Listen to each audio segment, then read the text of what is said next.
would 3 or even 4 digits in the silver nominal price, the price that we see, would that be outrageous?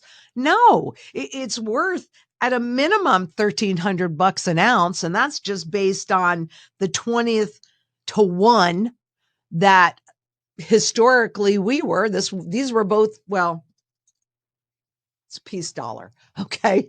These are both $1, little $1 gold coin and a silver dollar. So that's a 20 to 1 ratio right there.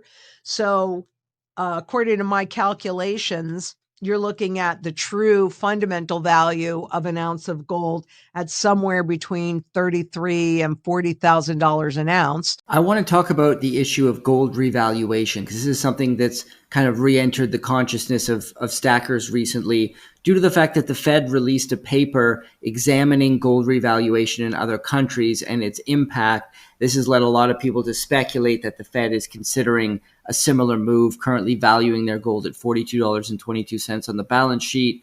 I've heard so many different opinions on this. Some people say it'll never happen. Some people say it has to happen. Some people are more in the middle. I wonder what your thoughts are. Is this a realistic proposition to revalue U.S. gold reserves? What would it actually accomplish for the U.S. government? And what could its wider implications be on the gold market? Well, I personally do not see it. I see it as inevitable, because what gold really does is it regains confidence. I mean, they want us to think that gold is an old relic, except wedding rings are generally in gold. You know, good as gold. It's in our vernacular. It's in our DNA, and it's used to regain public confidence after that massive failure, which I believe we are like this close to experiencing, and the hyperinflation. But make no mistake, every single country has a gold revaluation account. They're not going to do it at these levels because it does not reflect all the paper money that's been issued. So what I think we will see, and it's just a repetition of history, because this has happened over 4,800 times. I don't think this time is any different. And that's really what the point is. But they have to, you have to kind of back up to move forward. If they did it now at the artificial level that the spot markets are, then it wouldn't have as great an impact if they wait until they finish blowing up the currency in a bout of massive hyperinflation. And what they do then is, of course, they lop off zeros so people think, well, they've got this under control. So you've got a loaf of bread. And I know this sounds outrageous, but it's not outrageous. It is just a repetition of history, where a loaf of bread might go for, as it enters hyperinflation, a loaf of bread might go for $80,000 a loaf, right? But then what happens? They lop off 3 zeros or 4 zeros as they do that overnight revaluation. And so it goes from $80,000 a loaf to $8 a loaf. But so do your savings, and so to anything that you've accumulated in fiat. And frankly, so will the nominal price of gold. First, it'll go up massively, right, in the hyperinflation. But the difference between, say, your stocks and everything else, that drops dramatically immediately upon the revaluation. Whereas gold, it's on average, so I can't guarantee this, but on average will stay up at that level for about 9 months before it too gets revalued, but then it instantly begins to climb again in terms of that new currency. So that is what I anticipate seeing. I don't anticipate seeing it before we do hyperinflation, because there is not yet the need to regain that public confidence. But I watch that like a hawk, because that, my friend, is the only thing that's keeping all of this stuff together.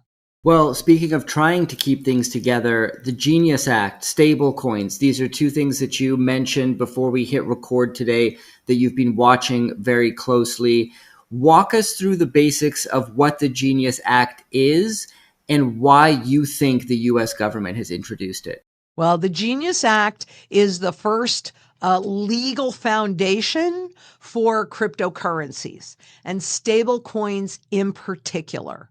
I personally believe, there are many reasons why this administration made the choice to legalize that. There's definitely stakes in the game, but it had to happen anyway because we're moving into a new digital system. And what nobody really realizes yet, and I'm so glad I'm old because I've lived through this and I know how to recognize it, and I've studied it since 1987. When President Trump signed the Genius Act, he changed the global monetary system. And I believe that, I'll put my technical neck on the line with this. I'm not even giving myself any wiggle room in here. Although, of course, I will say I could be wrong, but from the tip of my head to the bottom of my feet and every single area in between, I believe that this will now usher in the hyperinflation to burn off the debt that's being created. But make no mistake at all, when he signed that, the monetary system changed, period. Now, the fact that most people don't know about it yet is not relevant, but I was there in 1965. I was about 11 years old at that point, so I didn't really understand what happened, but I remember that period of time. And I was there in 1971 when we went off the gold standard. And I remember I was about 17 years old. So I definitely remembered all of the chaos and everything around that currency regime shift.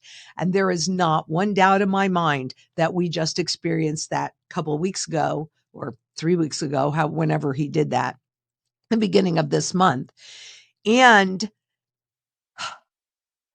that was about, look, this is the way I view President Trump. He is a change agent.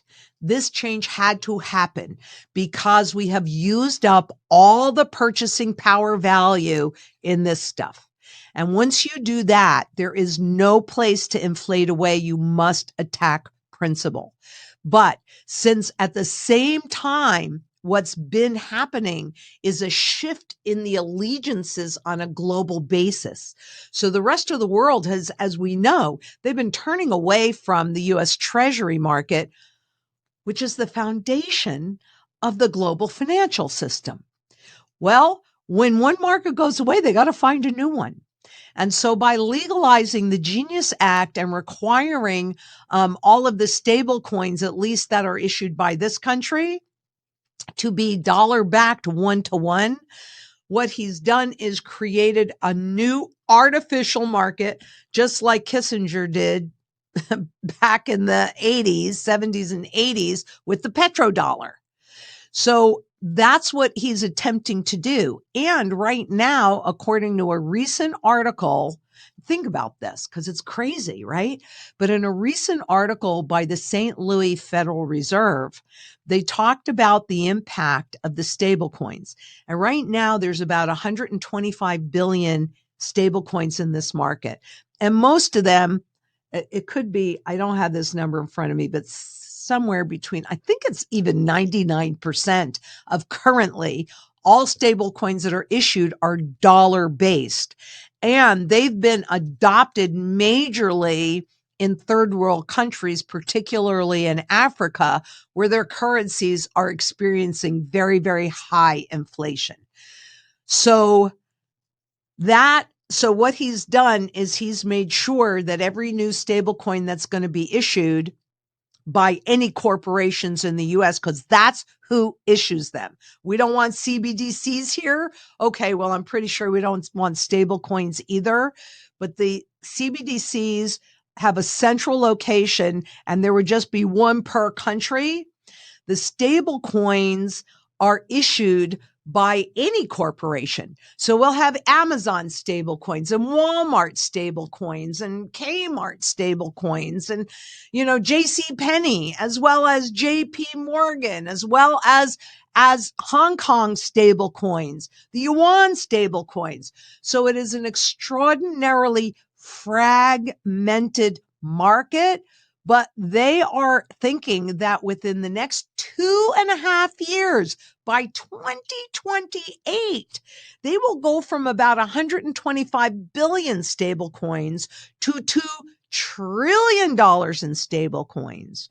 And they are busy creating the legal framework of safe harbors and exemptions and all of these things. So if I take you back to 2008 and the great financial crisis, where what these bankers did was disgusting and vile and cruel and destroyed so many people's lives, nobody went to jail. And they didn't go to jail because legally they didn't do anything wrong. Ethically, it was horrible, but legally it wasn't. And they're setting that same kind of system up now and encouraging all of this experimentation. And guess who's the guinea pigs? And guess who's just about the right size to fail? But that's also why I say that this is what's ushering in the hyperinflation, because the easier and cheaper it is to create new money and spend new money, the more will be created, the more will be spent. And really, how do you even value any of these cryptocurrencies? I mean, if they do a physical representation, because that's all this is, these aren't Bitcoin or Ethereum or XRP. They are the physical representation. And I find it so interesting that they make them look like 1 ounce gold coins. Psychological. Yeah. And disgusting. Very fascinating. Yeah. And, inflation is theft. And when theft is made legal, you are being ruled by criminals. That's the situation we're in. Governments are essentially criminal cartels that have legalized their own crimes.